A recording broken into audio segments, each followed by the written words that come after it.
What's up, Arsenal family? Welcome to another Monday night Arsenal experience. My name is Marcus, and I just want to welcome you to this cool time in the week.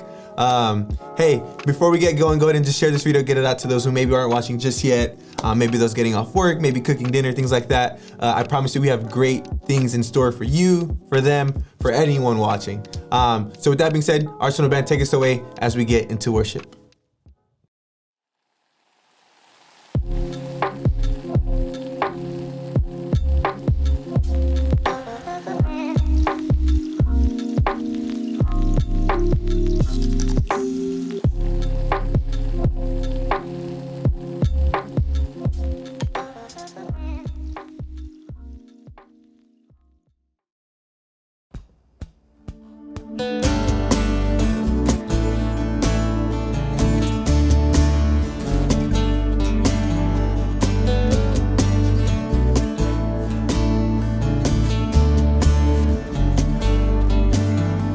Staring into your eyes makes my heart come alive.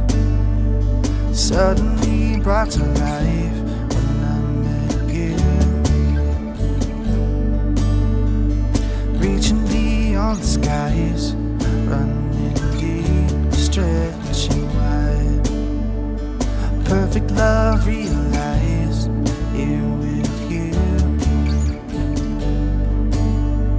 This love is for real, you will never let go, never let go. There's more than just words, love beyond my control, out of control.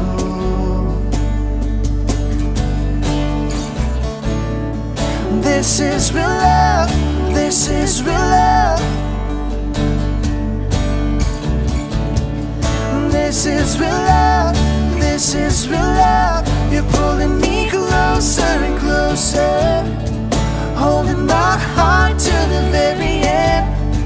Jesus, I'm found in your freedom. This is real love, this is real love. In your heart, I'm found. I want you, I want you. You won't let me down. You got me. You've got me.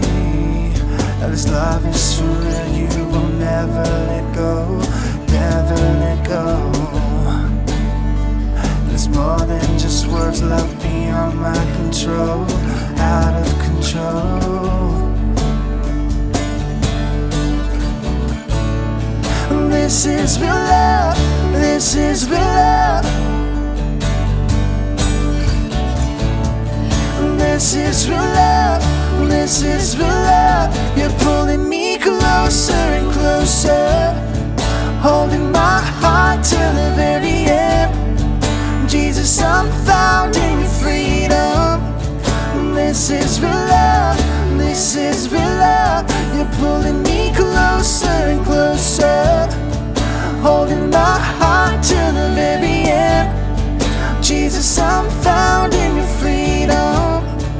This is real love, this is real love, oh.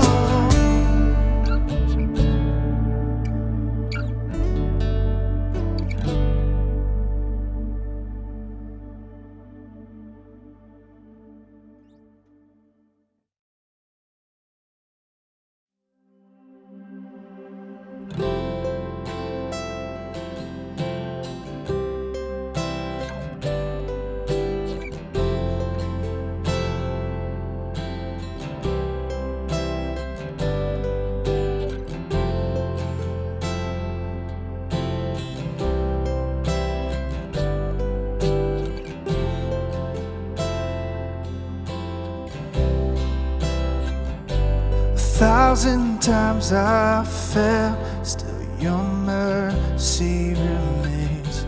Should I stumble again, still I'm caught in your grace. Everlasting, your light will shine when all else fades. Never ending, your glory goes beyond all fame. My heart and my soul I give you control. Consume me from the inside out, Lord. Let justice and praise become my embrace, to love you from the inside out.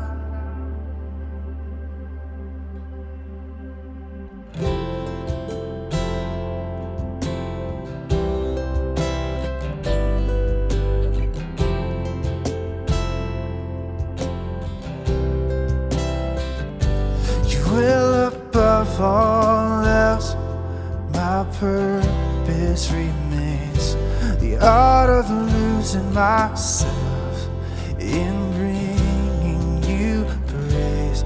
Everlasting, your light will shine when all else fades. Never ending, your glory goes beyond all fame. Yeah, my heart and my soul, I give you control. Consume me from the inside out, Lord. Let justice and praise become my embrace, to love you from the inside out. Everlasting, your light will shine when all else fades. Never ending, your glory goes beyond all fame. And the cry of my heart is to bring you praise from the inside out. Lord, my soul cries out, oh.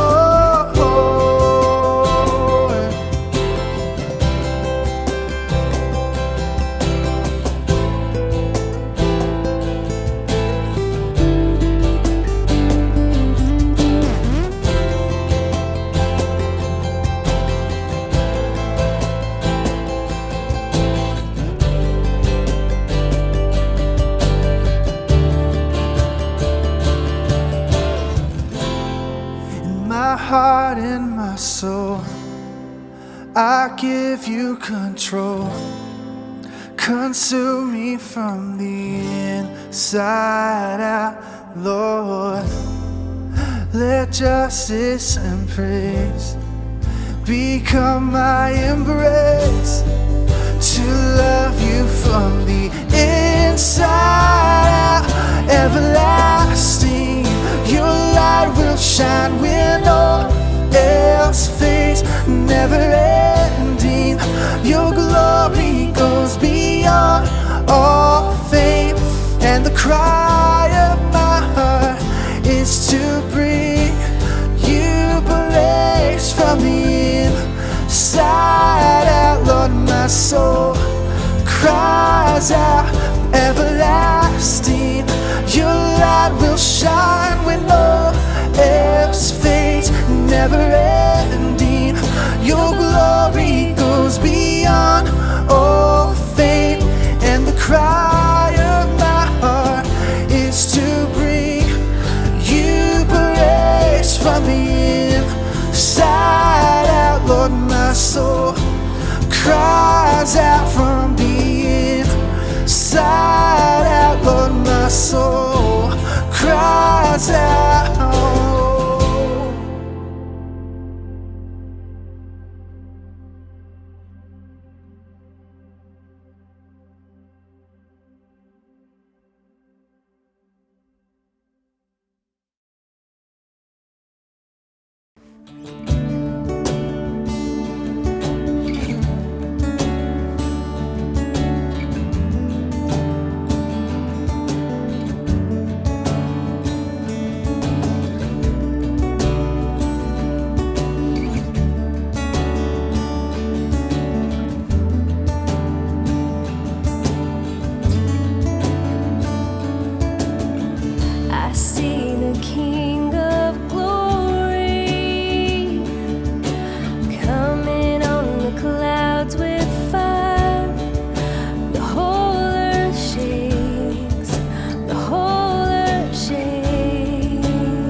Arsenal family, thank you so much for hanging out with us tonight. I got a couple quick things for you real fast. First off, hey, today's Monday night and I want to welcome you just to kind of this experience once again. And really this is a time for those of you who potentially, don't want to go or aren't comfortable just yet going to Sunday services. Maybe those of you who live in a different state, different country, things like that. We're going to provide you an opportunity to kind of stay connected within the Arsenal community.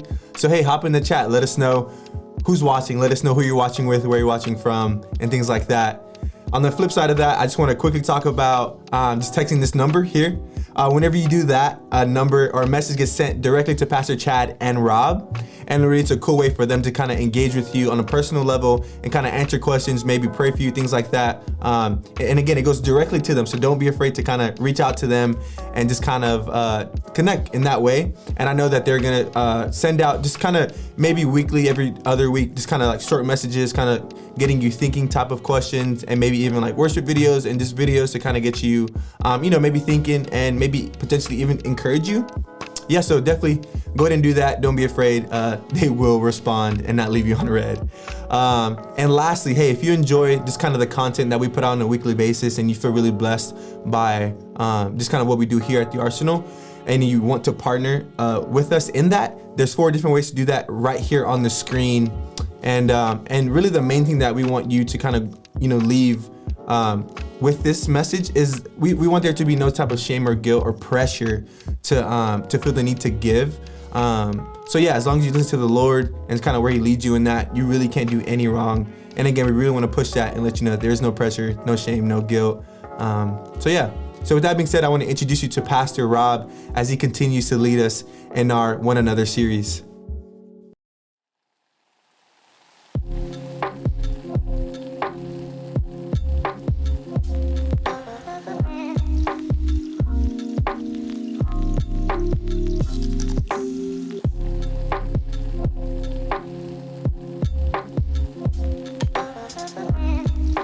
Hey, what's going on, Arsenal family? Today we're continuing our series about one another. The Bible tells us a lot about how we treat one another, and today we're going to talk about honoring one another. And so naturally, I'm going to start off with a very uplifting Bible story. We all know about Judas, right? Judas was the man that betrayed Jesus. He was paid 30 pieces of silver to show the Pharisees where Jesus was, and Jesus was captured, and Judas betrayed him with a kiss. And I want to tell a little bit what happened after that, and we're gonna circle back to this. It's gonna make sense, I promise. We're in Matthew 27, verses 3 through 6. And this is right after Jesus was taken, after Judas betrayed him. It says, when Judas, who had betrayed him, saw that Jesus was condemned, he was seized with remorse and returned the 30 pieces of silver to the chief priests and the elders. I have sinned, he said, for I have betrayed innocent blood. What is that to us? They replied. That's your responsibility. So Judas threw the money into the temple and left. Then he went away and hanged himself.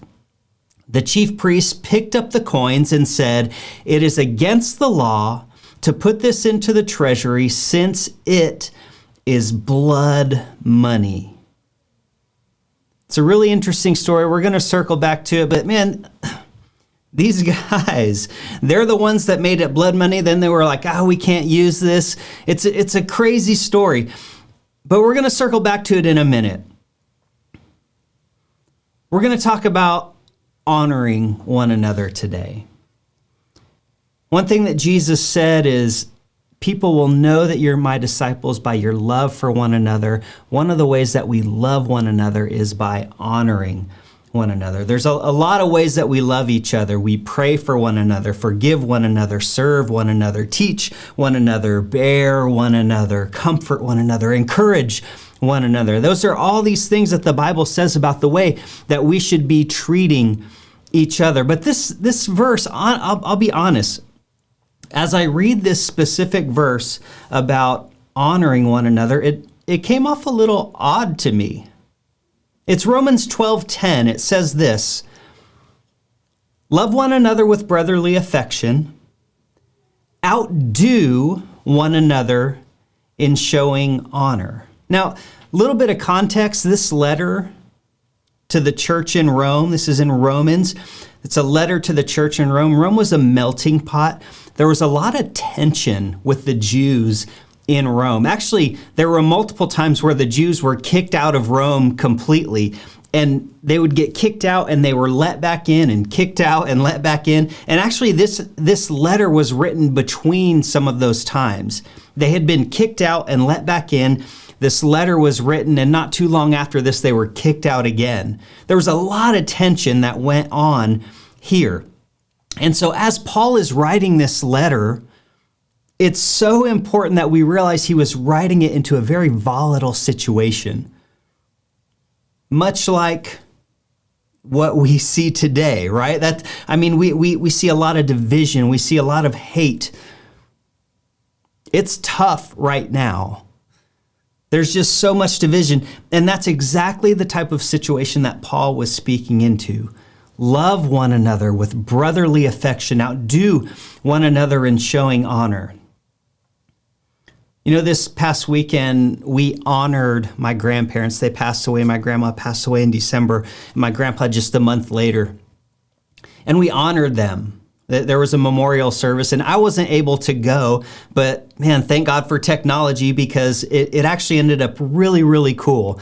I was sitting at home on my bed with my kids, watching on my big TV in my bedroom, watching my grandparents' memorial service.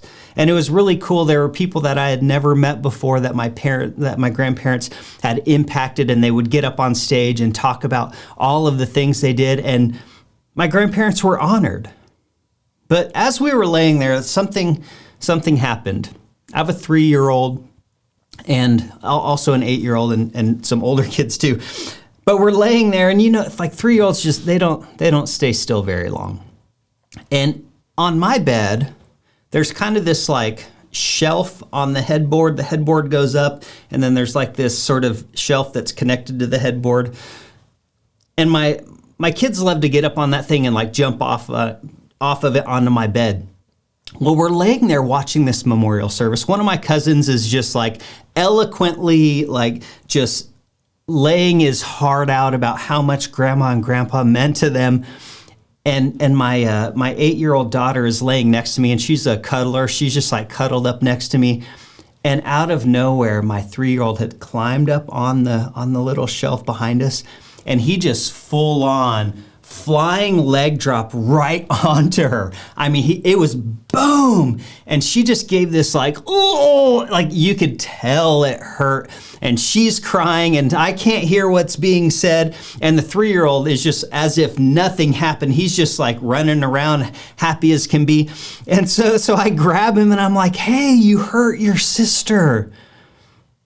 And he goes, oh, sorry, Em. And then takes off running, and I'm like, how do you explain to a 3-year-old that, hey, your apology needs to be more sincere than that? Isn't it? Have you ever received an apology that wasn't sincere? Maybe even harsher than that, kind of like, oh, I'm sorry. Like, it makes it worse, right? And when Paul wrote this letter to the church in Rome, right before he gave this verse about outdoing one another and showing honor, just before that he said, let love be sincere. Your love for one another must be sincere. It's got to be real. And I think about kind of the world today, and there are people who we, show respect for, and we go, I respect them, but, you don't. Like we'll honor you because you have a title, but you don't really respect them. You don't honor them in your heart. We've all experienced this sort of fake honor toward us, right? It's worse when somebody honors you to your face and then what happens behind your back. You feel betrayed, right? It hurts. So I want us to get this right today. When Paul says honor one another, let's get this right. Let's get this at the heart. How do we outdo one another in showing honor and it be genuine? Because sometimes I think about outdoing one another in showing honor, and it's kind of like two people walking up to a door, and you're like, hey, after you. And they're like, no, no, no, after you. No, no, no, after you. I insist. And it's almost like I'm going to outdo you, and the person who goes through the door last is the winner. And I don't think that's the intent of what Paul is writing here. So I dug into this verse quite a bit this week. There was a lot of like Greek study, like what words are we looking at? How else are they used in the Bible? And so I looked at this word outdo.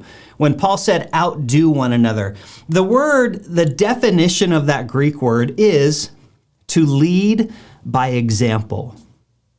Lead by example in showing one another honor. Lead by example. So that made sense to me. I'm like, that clicks with me. That makes sense with me. It takes out this sort of like competitive nature. So lead by example. Then I looked at this word honor. The Greek word is time. And we look at honor a lot of times, and the other places that this word is used in the Bible is when you have verses that are saying like all glory and honor and power to God. All honor to God. And a lot of times, honestly, for me, I always just took that word to mean like respect. Like, yes, your honor, right? You have honor, you have respect. But in the world today, the way that we show respect, sometimes it's not always genuine. You know what I mean? It's almost like I'm going to respect you, but I don't actually mean it. I mean, if I have to call some things out, I mean, look at our last 2, 3, 4, however far back you have to go, presidents, right? I mean, there's one of those in there that you just weren't feeling. At least one, right? I mean, there was at least one that you just weren't feeling. And maybe you didn't show disrespect, but it wasn't this like genuine, heartfelt thing.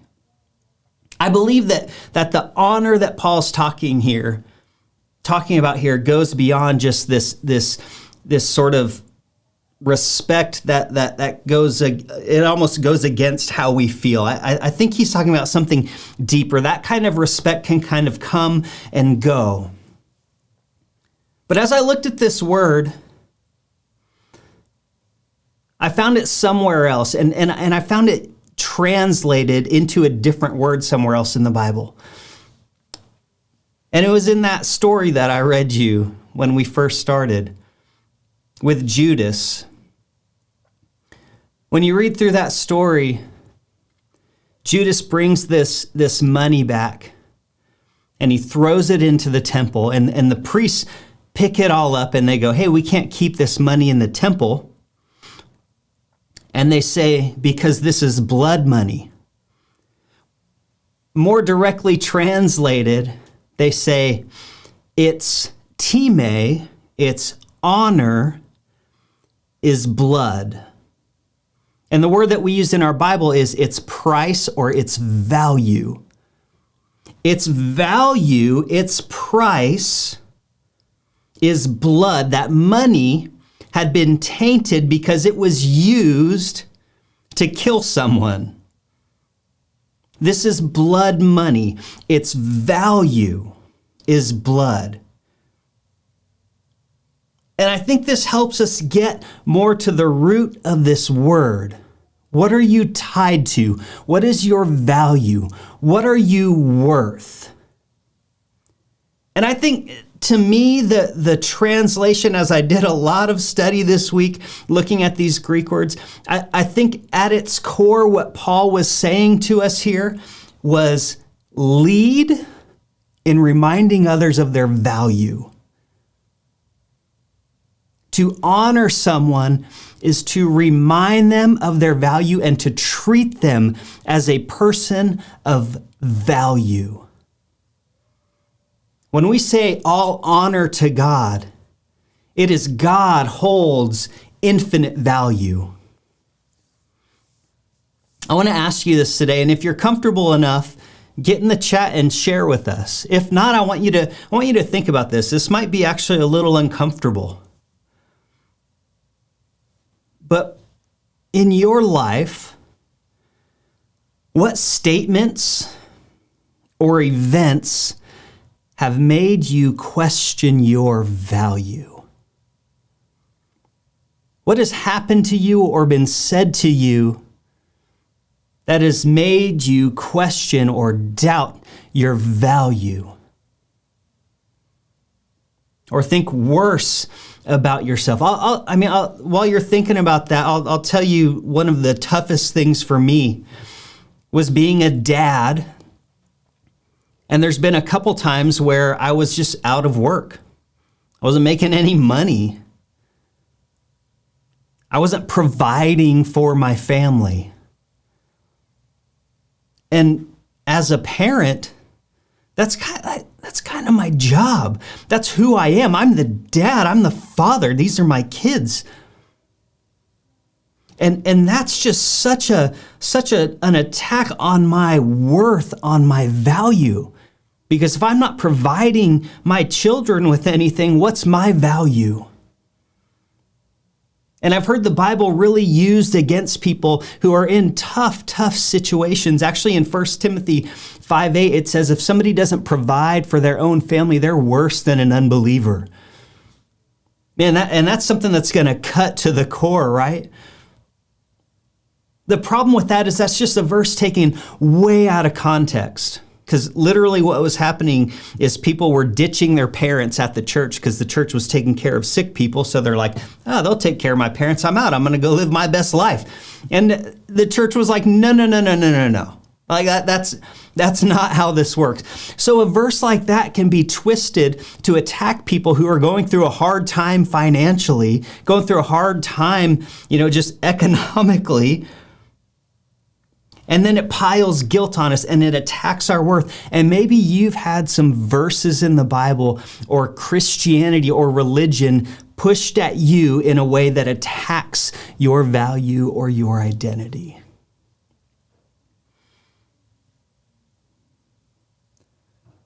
But I want to tell you this today.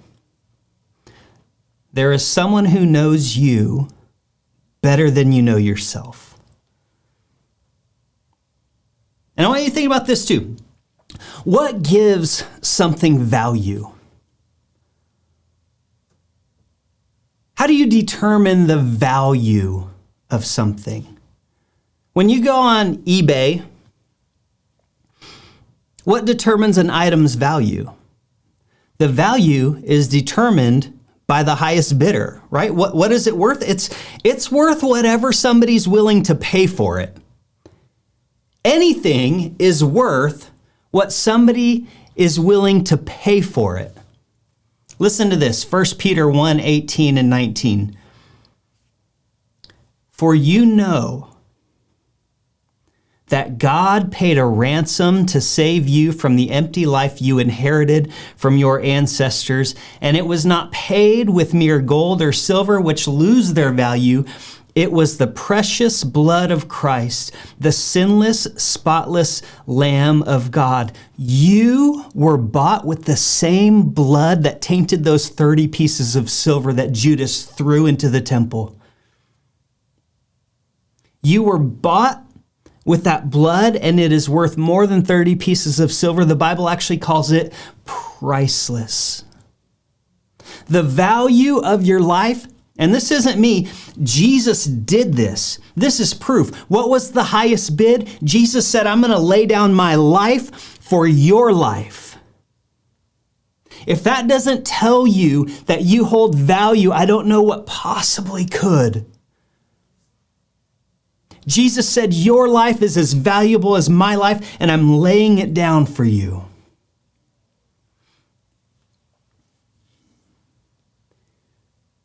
Know this, before you ever lived, before you breathed, before you worked, before you earned your place in this world, Jesus assigned a value to you and to every human being that has ever lived. because he, God in the flesh, laid down his life for us. Your value has already been determined.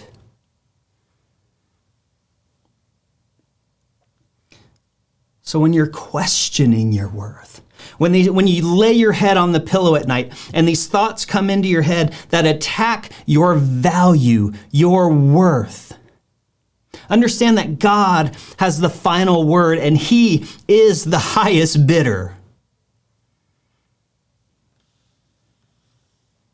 You hold value.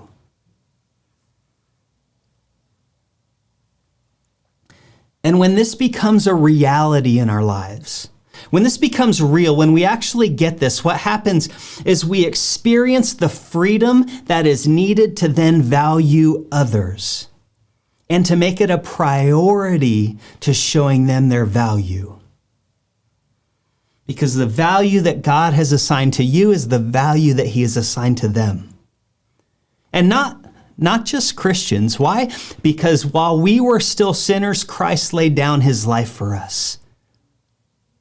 While we were sinners, for every person that has ever lived on this earth, no matter what they've done, who they are, Jesus said, this is their value. I value them. And he laid down his life, purchased with the precious blood of Christ. See, when you know your worth, you lose the need to prove it. It's already proven.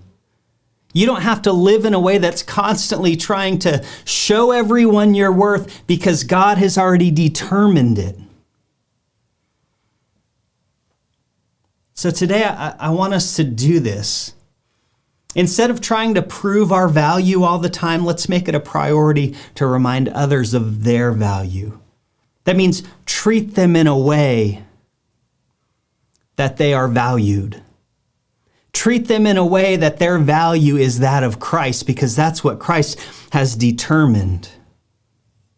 This is how we lead. This is how we outdo.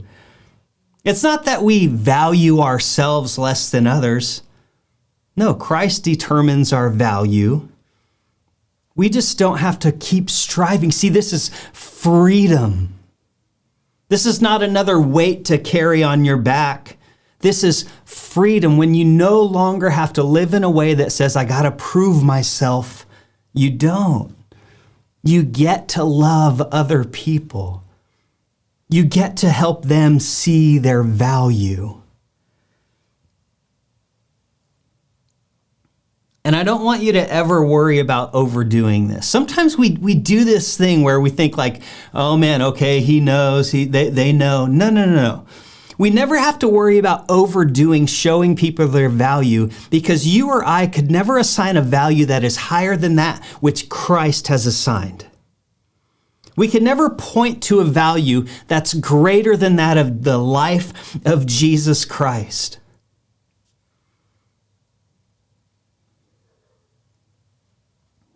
I want to just leave you with this.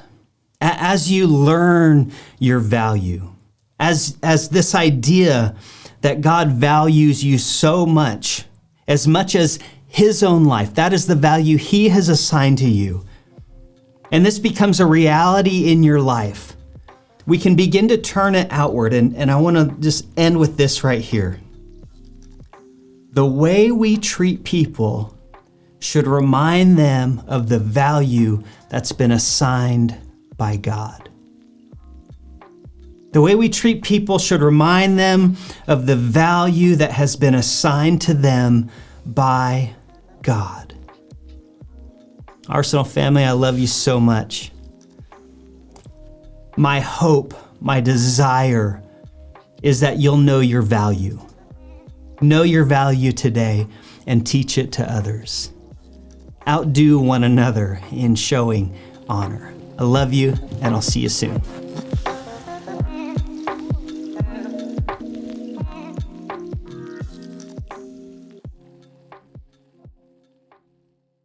Arsenal family, thank you so much for hanging out with us tonight. Before you go, hey, definitely go ahead and share this video. Don't forget to subscribe and even like this video. It really helps with the algorithm and get the video just in front of more people, so that we're able to kind of bless more people. So definitely go ahead and do that if you haven't already.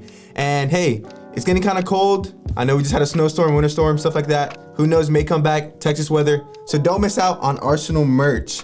Definitely go ahead and check that out because they are selling super fast. Hey, with that being said, have an amazing week, Arsenal family. Can't wait to see you next week. We love you. Stay safe and be blessed.